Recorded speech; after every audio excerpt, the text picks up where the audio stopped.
equipo que nos grabe, porque ayer Vicente Serrano tuvo la oportunidad de estar ahí en, pues, en el Senado de la República y también consiguió entrevistar al Canallín, al senador Ricardo Anaya, Riquín Canallín, quien, bueno, pues ahora goza de las mieles del fuero. Esto fue lo que dijo Ricardo Anaya ante las cámaras y micrófonos de Sin Censura. Sale. Ricardo Anaya, ¿cómo ves el proceso de renovación del PAN? ¿Se puede confiar en un PAN que pueda ser liderado por un personaje señalado de ser parte del cártel inmobiliario como Jorge Romero? En primer lugar, lo que yo he dicho, para empezar en lo general y ahorita entramos a lo particular, es que la crisis que está viviendo el país es una crisis doble. Es decir, por un lado, efectivamente tenemos un problema de una mayoría que con absoluta soberbia atropella a las minorías, que construyó una mayoría calificada a partir de prácticas gangsteriles y que lo primero que hizo con esa mayoría calificada fue, pues en los hechos, abrir la puerta para que tomen el control del poder judicial, lo cual implica acabar con la división de poderes y con los contrapesos en el país.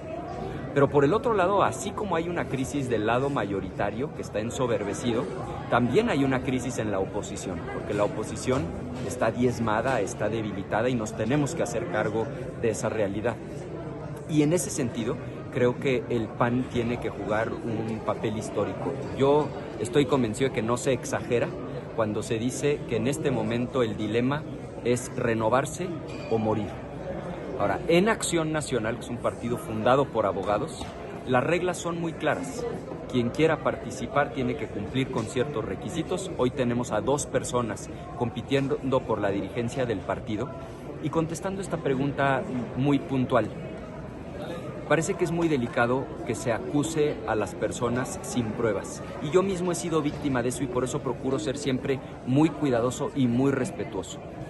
Yo creo que el PAN necesita una reforma profunda y sí creo que de hecho quien tiene adentro del PAN el liderazgo para poder abrir una Asamblea Nacional, modificar los estatutos, abrir el PAN a la ciudadanía y cerrar esa Asamblea Nacional con éxito es el propio Jorge. Esa es mi opinión. ¿Qué opinas de la propuesta esa del narcoterrorismo y que le darían entrada a las Fuerzas Armadas de otro país para poder entrar en México a combatir el delito? Yo diría 2 cosas. La primera es que debemos estar abiertos a escuchar cualquier propuesta. Creo que el Parlamento es eso, el espacio donde se habla, donde se parla, y por lo tanto debemos abrir la posibilidad a escuchar lo que el de enfrente está planteando, aunque yo pueda no estar de acuerdo. Eso es, digamos, lo primero. Y lo segundo, se nos ha acusado a la oposición a veces de magnificar. A mí me parece que en este caso también habría que poner las cosas en su justa dimensión. Yo no entiendo, y soy abogado, de dónde sacaron que porque tú cambies un tipo penal en México, para un país extranjero eso implica reaccionar de una manera distinta. Me parece que desde ahí lo están interpretando de manera equivocada. Es decir, no importa cómo tú tipifiques una conducta en lo local, lo que importa es cómo se interpreta eso desde otra perspectiva internacional. En resumen, yo lo que diría es, ni siquiera existe un documento y se está descalificando. Que se abra la discusión, se analicen las consecuencias. Ahora, que si ustedes a mí me preguntan, en lo concreto, que si yo en lo particular creo que es saludable que las potencias extranjeras intervengan en asuntos internos, mi respuesta contundente es que no, y no creo que eso implique la propuesta. ¿Se portó bien la oposición en la toma de protesta de la doctora Claudia Sheinbaum? Hasta Ciro Gómez Leiva los está regañando, Ricardo, de no haber lanzado ni siquiera un bu, de haber tenido enfrente al presidente Andrés Manuel López Obrador. Parecieran provocaciones también desde los medios para ustedes. Mire, yo creo que hay que entender una cosa. La doctora Claudia Sheinbaum ganó las elecciones, eso lo sabemos todos. El inicio de un sexenio debe de dar espacio a la esperanza de cambio, eso es lo razonable. Creo que hubo algunos mensajes positivos y otros preocupantes. En lo positivo, pues el anuncio de la transición hacia las energías renovables, número uno, y número dos, esta idea de que el gobierno deje de tomar decisiones a partir de ocurrencias y que aflore el perfil de la científica y que las decisiones se tomen basadas en evidencias. Por otro lado, hay señales muy preocupantes, porque en los temas que más le duelen al país no escuchamos un mensaje contundente. Es decir, en materia de salud hay 50 millones de personas que hoy no tienen acceso a los servicios de salud y de eso no se dijo prácticamente nada. En materia de educación están... Mire, aquí se cortó, pero tenemos la segunda parte, por supuesto. Qué interesante y qué, pues, híjole, qué facilidad para salirse por la tangente con Ricardo Anaya. Qué interesante la forma en la que, pues, de todo busca culpar a sus adversarios políticos, que supuestamente hace, vamos, ¿no? Algunos reconocimientos, asume ciertas responsabilidades de su partido, pero en lo general, híjole, qué bárbaro, ¿no? Ahí tenemos a un verdadero político de la vieja escuela hablando, un sujeto que, bueno, pues ahora goza, insisto, ¿no? De un fuero, gracias a su senaduría. Tenemos otro byte, ¿verdad, don David? A ver, córrelo, vamos a escuchar qué más dice Riquín Canallín. De nada. En materia de educación, están en rezago educativo 25 millones de personas. Fíjense, esto es 1.6 millones más de lo que había recibido la administración anterior y de eso tampoco se dijo nada. Y lo más grave, en materia de seguridad, claro que el país está encendido y ensangrentado. Y este sexenio que terminó cierra con el mayor número de homicidios en la historia moderna del país. O sea, es un sexenio que cerró con aproximadamente 200,000 homicidios. Compárenlo con los 160,000 de Peña Nieto, inclusive con los 120,000 del sexenio de Calderón o con los 60,000 del sexenio de Fox, y lo que nos vamos a dar cuenta es que vamos de mal en peor. Y por eso nosotros hemos dicho que militarizar al país es un enorme error, no porque nos opongamos por dogma, porque vean los números. El sexenio de Fox, 60,000 homicidios. Inicia la militarización con Calderón, nos fuimos a 120. Continúa con Peña Nieto, nos vamos a 160,000. Se redobla con López Obrador, nos vamos a 200,000. En serio, la ruta es continuar por ahí. Y miren, muy delicado. Fechado 2 de octubre, el comunicado de la Sedena que ustedes conocen. El hecho de que haya ocurrido esta tragedia en Chiapas tiene que ser una sacudida al oficialismo en México, porque lo que sucedió en Chiapas, y lo pueden constatar ustedes en el propio comunicado de prensa, es que 33 migrantes que iban a bordo de una camioneta, por ir a exceso de velocidad, y que es que porque oyeron unos disparos, les abrieron fuego, 16 personas recibieron impactos de bala, murió una niña, una señora y 4 hombres, es decir, 16 impactados con balas con armas de alto calibre, 6 muertos, y lo que nos dicen ahora es que no nos preocupemos porque le van a aplicar todo el peso de la ley a los soldados. Aquí hay 6 familias que quedaron absolutamente destruidas, pero también la vida de esos soldados queda destruida, porque ellos no fueron capacitados para hacer labores de seguridad pública. El soldado está entrenado para la guerra, no está entrenado para hacer labores de seguridad pública. Eso es lo que pasa cuando se abusa de las Fuerzas Armadas, cuando se utiliza a las Fuerzas Armadas en responsabilidades que corresponden a los civiles. Pero ¿por qué no te escuchamos así, Ricardo? ¿Por qué no te escuchamos así cuando Calderón se refería a los daños colaterales en su momento? Así me escuchaste y así me estás escuchando. Y yo voté en contra de la militarización y lo dije con toda claridad. No me opongo por dogma, me opongo porque la estrategia ha fracasado. Y revisen mi intervención en el Pleno. Dije que el error venía desde que se militarizó la seguridad pública durante el sexenio de Felipe Calderón y que lamentablemente la estrategia continuó con Peña Nieto, y lo que es increíble es que sigamos sin entender que esa es una estrategia fallida. Esta no es una crítica desde una posición partidista. Este es un llamado a la sensatez, a la responsabilidad. Es un sentido de alerta, porque militarizar la seguridad pública va a traer este tipo de consecuencias. ¿Hubo un Ricardo, acuerdo? mencionaba sobre renovarse o morir. ¿Tú ves en estos días que el PAN ya se empezó a renovar porque siguen con el mismo discurso, con las mismas campañas negativas? ¿Cuándo van a empezar a renovarse? El PAN está ¿Y en... qué significa renovarse? Si Exacto. repetir lo mismo es renovarse. Yo lo he dicho con mucha claridad. Sí creo que el oficialismo está en crisis, están ensoberbecidos, cometiendo errores enormes, pero también creo que la oposición está en crisis. Y creo que no se exagera, cuando se dice que el dilema para el PAN es renovarse o morir.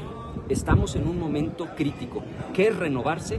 A abrirse de par en par a la ciudadanía, particularmente en la selección de las candidaturas, pero en toda la actividad del partido. Si el PAN en este momento no lo entiende, el PAN le va a dejar de ser útil a la sociedad. Estamos en pleno proceso de renovación, hay 2 candidaturas, tenemos fecha para la elección y después vendrá el tiempo de los hechos. Yo tengo confianza en que el PAN entienda el momento histórico que estamos viviendo y que asumamos con responsabilidad. ¿Seguirán yendo en alianza con el PRI? ¿Crees que vale la pena?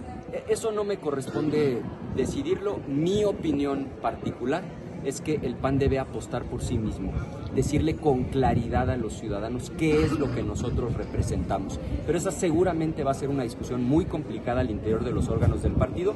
Yo fijaré mi posición y seguramente estaré... ¿Qué opinas de la reducción de 9.5 millones de personas de la pobreza? Esa es de las cosas que me parecen más positivas. Como todo sexenio, hay, claro... La mitad de la población en México tiene menos de 30 años. Bueno, mire, ahí se metió pues un byte por ahí. Pero bueno, de verdad, qué forma de mentir, qué forma de salirse, insisto, por la tangente, qué forma de politiquear de alguien como Ricardo Anaya. Es de verdad hasta para presentárselo a los alumnos y alumnas de ciencia política, de derecho incluso. ¿Cómo es que, pues ahí tiene usted a un señor aplicando el príncipe de Maquiavelo, ¿no? En todo lo que hace? Está cabrón, disculpe que lo plantee así, pero bueno, mire, yo le he insistido hasta el cansancio que en tiempos de crisis, pues los países tienen que recurrir a ciertas tácticas y estrategias. Su servidor nunca fue partidario de las botas en las calles, nunca fue partidario de que los militares se mantuvieran en tareas de seguridad, hasta que en el sexenio pasado, el mismo presidente Andrés Manuel López Obrador reconoció la problemática a la que se enfrentaba y que le había dejado el pues, compañero de partido de este sujeto al abrir las puertas del infierno con tal de, pues vamos, legitimarse en el cargo. Me refiero al comandante Borolas Felipe Calderón. Hoy se llevan muy mal Ricardo Anaya y Felipe Calderón, son de distintas facciones dentro de ahí del Partido Acción Nacional, pero pues son la misma cosa.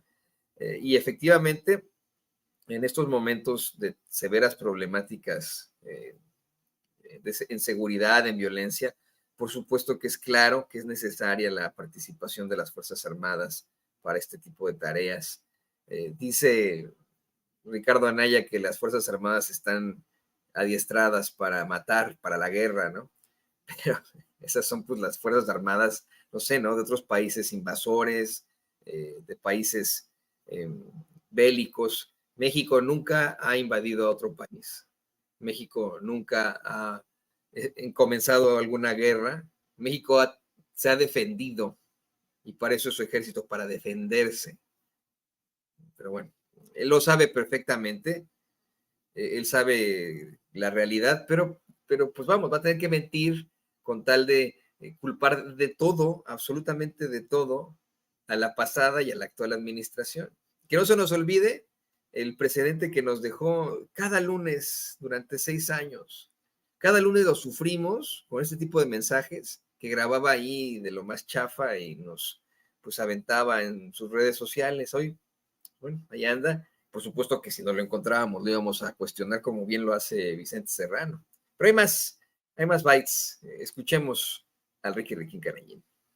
Todo sexenio hay claroscuros. Yo creo que hubo un poco más oscuros que claros, Pero lo más destacable, sin duda, es la reducción de la pobreza. Creo en las transferencias directas. Les consta, cuando fui candidato presidencial, propuse un ingreso básico universal que implica transferencia directa, como lo hizo el gobierno y como continúa haciéndolo. Mi crítica no está ahí. Creo que eso es algo positivo, reducción de la pobreza, transferencias directas. Donde se centra mi crítica, como lo he dicho, es salud, 50 millones de personas sin acceso a la salud. Educación, 25 millones de personas con rezago educativo y sobre todo seguridad pública. El país está incendiado y no vamos por el camino correcto. ¿Hubo un acuerdo? Esta iniciativa del PAN no, del senador Marco Cortés, de que se tipifique el delito de narcoterrorismo, porque eso implicaría prácticamente abrirle la puerta a Estados Unidos para que intervenga. Lo que ahorita yo explicaba es que lo que yo respaldo es que discutamos con apertura cualquier propuesta. En este caso en particular, ni siquiera hay aún una propuesta por escrito. No es de la bancada. No hay todavía una propuesta, no se ha puesto por escrito, es algo que se ha enunciado, que seguramente en su momento, una vez que se presente la iniciativa, se podrá discutir. Y honestamente creo que hay un error de interpretación, aunque esperemos a ver en qué términos. ¿Fija la postura del PAN eso? Y les explico por qué creo PAN? que hay un error de interpretación. Porque quien crea que depende de cómo tipifiques una conducta en lo local, cómo se interpreta en lo extranjero, es no entender. Pero los senadores Marco ya está lo equivocado. dijeron. Ahora, Marco está Los equivocado. senadores así lo americanos, los americanos dijeron eso. En ese país hay Estado de Derecho y lo que vale no es lo que diga un diputado o un legislador estadounidense. Ahora, contesto con claridad. Si a mí me preguntan... la puerta para que intervenga directamente. Así lo dijo Marco, Pero abiertamente. Voy a contestar la pregunta. Si a mí me preguntan que si yo estoy de acuerdo en que intervengan potencias extranjeras en asuntos internos, mi respuesta es que no. Incluyen inseguridad. También insisto en que cuando se trata de temas de derechos humanos, el Estado mexicano no debe de escudarse en la no intervención. Esos son los dos principios básicos. Yo no estoy de acuerdo en que intervengan potencias extranjeras en asuntos que nos corresponden única y exclusivamente a los mexicanos. Sí estoy de acuerdo en que la comunidad internacional alce la voz e intervenga cuando hay violaciones a los derechos humanos. Sobre esto en particular, esperemos a que haya una iniciativa, estudiémosla y fijemos posiciones. Ricardo, transparentes. hubo un acuerdo peso. en la oposición para no lilitellizar la toma de posesión de la doctora Claudia Sheinbaum. No. Hubo un acuerdo para no hacer relajo en el Congreso. No, que yo conozca, no. Sobre la fortaleza del peso. Bueno, es, digamos, un asunto complejo, multifactorial. Una parte de la fortaleza del peso la pagamos todos, incluyéndolos a ustedes. La primera vez que no hay devaluación y es la en- tasa de interés. en cambio Es decir, sexenio. cuando tú ofreces una tasa de interés del 10-11% en CETES, lo que sucede es que atraes mucho dinero extranjero, capitales golondrinos, que vienen por ese 10-11%. El problema es que hay que preguntarnos, ¿de dónde creen ustedes que sale ese 10-11%? ¿De dónde? De los impuestos que pagamos todos los mexicanos. Entonces, donde nosotros creemos que eventualmente va a tener que haber un ajuste es en que estar manteniendo el peso fuerte de manera artificial, ofreciendo una tasa de interés altísima, nos está costando miles de millones de pesos a todos los contribuyentes que pagamos por ese dinero. Ahora, que es una buena noticia que haya estabilidad financiera y que haya estabilidad cambiaria, por supuesto que lo es. Ojalá logremos mantenerla. Oye, Ricardo, ¿cómo calificarías de esto de lo que pasó en Chiapas? ¿Qué opinas de el crecimiento de este trasiego de personas migrantes, de los grupos que están fortaleciendo delincuenciales, pues ahora con personas que vienen de países incluso de Asia, de África? ¿Qué opinas de la labor que está haciendo pues, el Instituto Nacional de Migración y lo que se tendría que prever precisamente para evitar incidentes como lo que acaba de pasar en la Guardia Nacional? Porque una parte es la parte del ejército, pero también otra que se está incrementando este flujo descontrolado de migraciones que pues no se tenían ni previstas en México.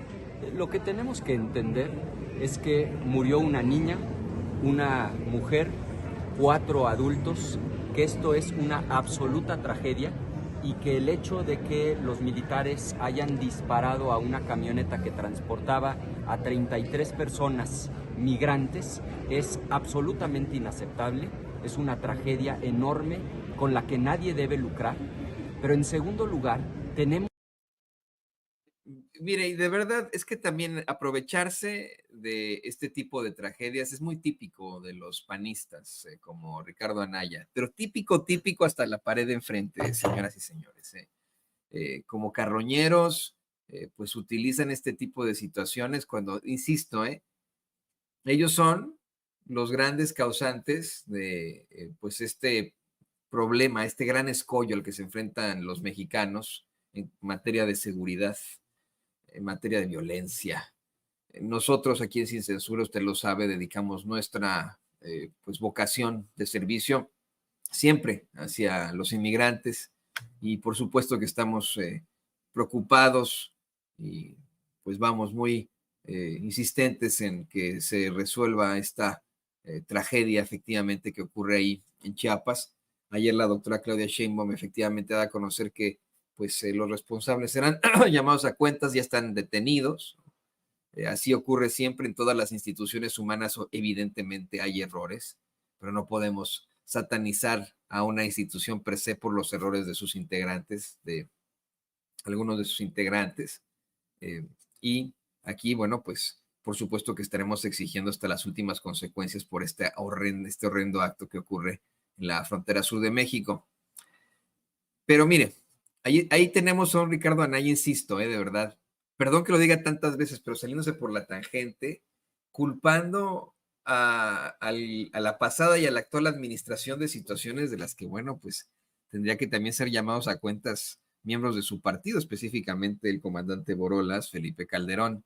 Y sobre todo, ahora que, como bien se lo planteaba por ahí Vicente Serrano, Yamir Ibrahim, Ricardo Anaya, pues el dirigente de su partido ya hizo una propuesta a nombre del PAN para que los Estados Unidos puedan invadir México. Mire, ese es grosso modo lo que se está planteando, lo que se está sugiriendo, lo que se está proponiendo a partir de una iniciativa en el Senado. Se habla de tipificar el narcoterrorismo, pero con esto habría un precedente legal en el derecho internacional para que Estados Unidos efectivamente pudiera enviar tropas a México, a los mismos infantes de Marina, que usted sabe perfectamente, no respetan, pero para nada los derechos fundamentales de las personas. Ayer, yo, desesperado, incluso enojado con lo que hacen los panistas, le planteaba a usted que me parece una infamia que estos cuates se quieran, que en mitad de la noche se nos metan pues 2, 3 soldados gringos a nuestra casa, saquen a los varones mayores de 14 años de nuestra casa en medio del llanto de nuestros hijitos, de nuestra esposa, ¿no? Que es la forma de operar del ejército de los Estados Unidos, de las Fuerzas Armadas, de la Marina, ¿no? Esa es la forma de operar en cuanto a protocolos de las Fuerzas Armadas de los Estados Unidos. Mire qué diferencia, ¿no?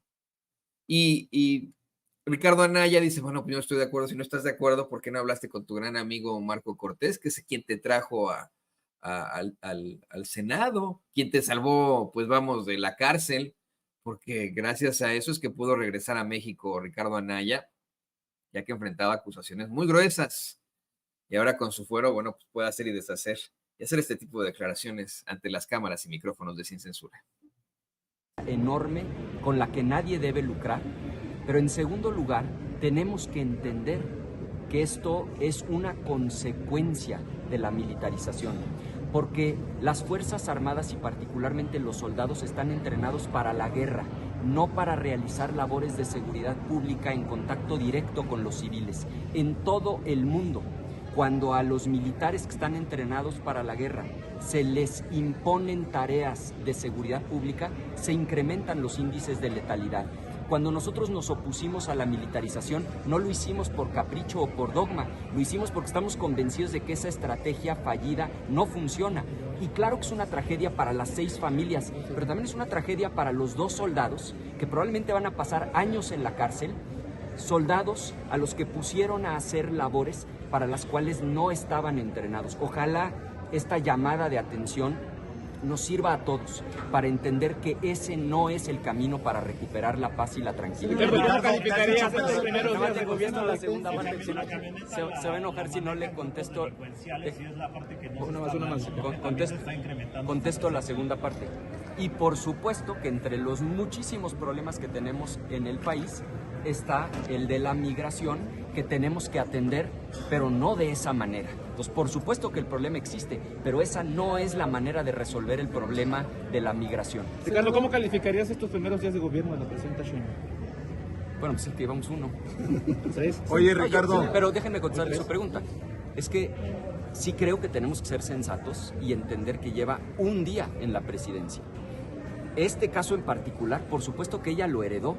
Es una reforma que no se hizo durante su gobierno, pero sí corresponderá a su gobierno hacer las valoraciones correspondientes.